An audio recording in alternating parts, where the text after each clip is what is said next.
Hello and welcome to Ollie and Lala's Garden.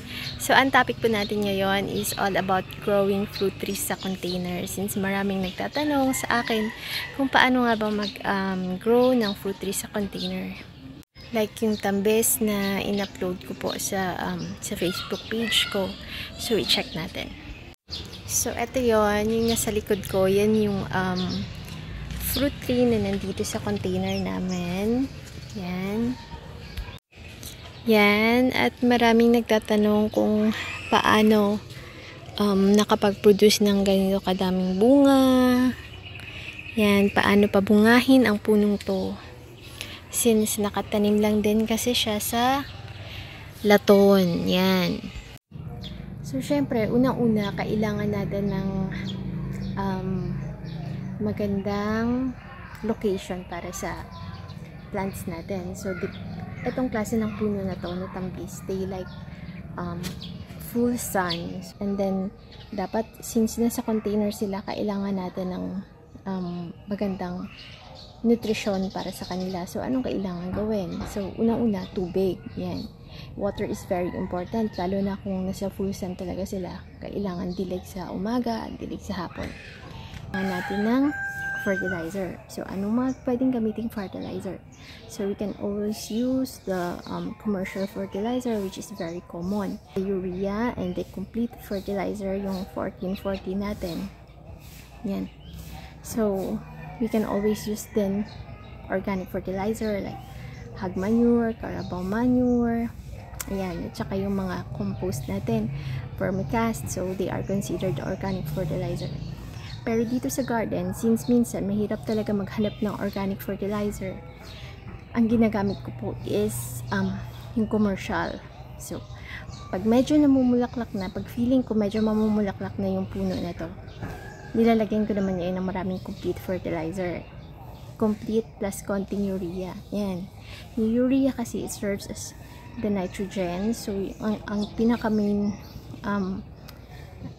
function niya is yung pagpapalago ng halaman natin.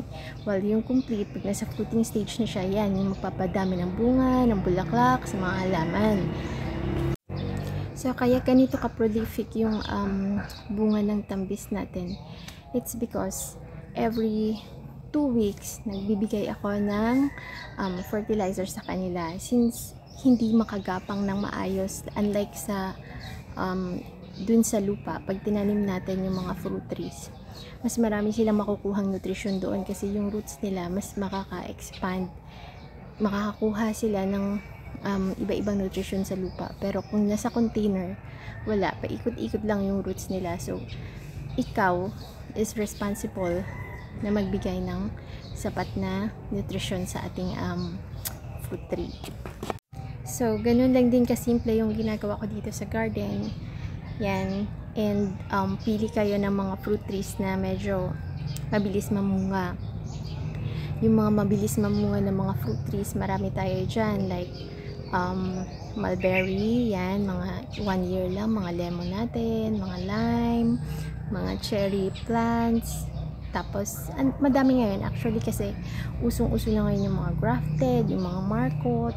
So, you can choose kung anong klaseng ano ba to? Fruit tree yung i-grow nyo sa container. So, yan lang din yung may i-share ko sa inyo na tips.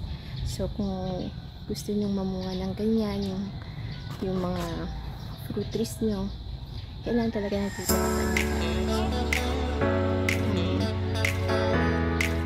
Huwag na kayo magmamagin sa kulay red na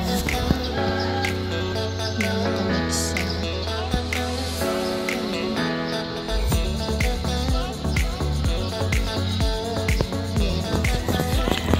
sinabit ko lang po talaga yan. Yan, huwag lang po kayo maano kasi sinabit ko lang talaga yan kasi meron kaming red na copa. So, yun yung itsura niya. Yan. Kasi nakakatuwa lang tingnan. Yan. Yan. So, thank you very much for watching this video. I hope you hit the subscribe button for more garden updates, and Yan, so may kalabasa po sa likod ko. Yan, pwede nyo siyang i-harvest sa ilang araw. At masarap talaga siya pag kinakain ng fresh. Yung pag pinipitas pala ng fresh, mas masarap siya kainin. Yan. So, kukuha lang ako. Yan. Ang cute talaga ng mga fruits sa container.